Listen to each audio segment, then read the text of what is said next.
Hi guys, welcome back to my YouTube channel. Hope you are all healthy and in good spirits. Today I will trade on the IQ option broker. I will start with a small capital, only $5. Let's see if this small capital can grow. To analyze the market, I use a software called Turbo Trend. Next, I will choose the market I want to trade, then connect the Turbo Trend software to the IQ option broker. That way, I can immediately see the signals and start trading in real time. Okay, now I have received a signal from Turbo Trend. Based on the analysis, I will make a purchase with the higher option.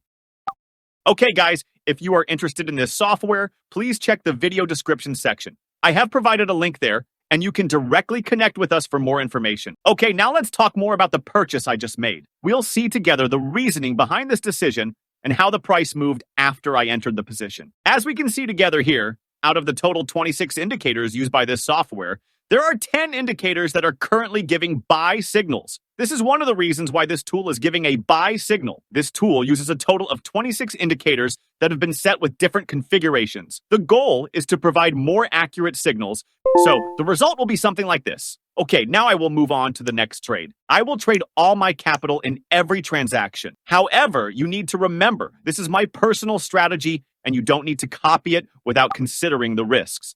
I just made a lower purchase. According to the signal given by Turbo Trend software, this signal indicates that there is a high probability that the price will fall in the near future. If you are interested in trying this tool, please check the video description. There is a link available there that will connect you directly to us. But I must emphasize, there is no compulsion at all to use any software. All decisions are in your own hands. Okay, guys, to judge whether this software really works well or not, please watch this video until the end. And for those of you who have subscribed, I say thank you very much for your support. And for those of you who haven't subscribed, don't forget to click the subscribe button now so you don't miss my latest videos.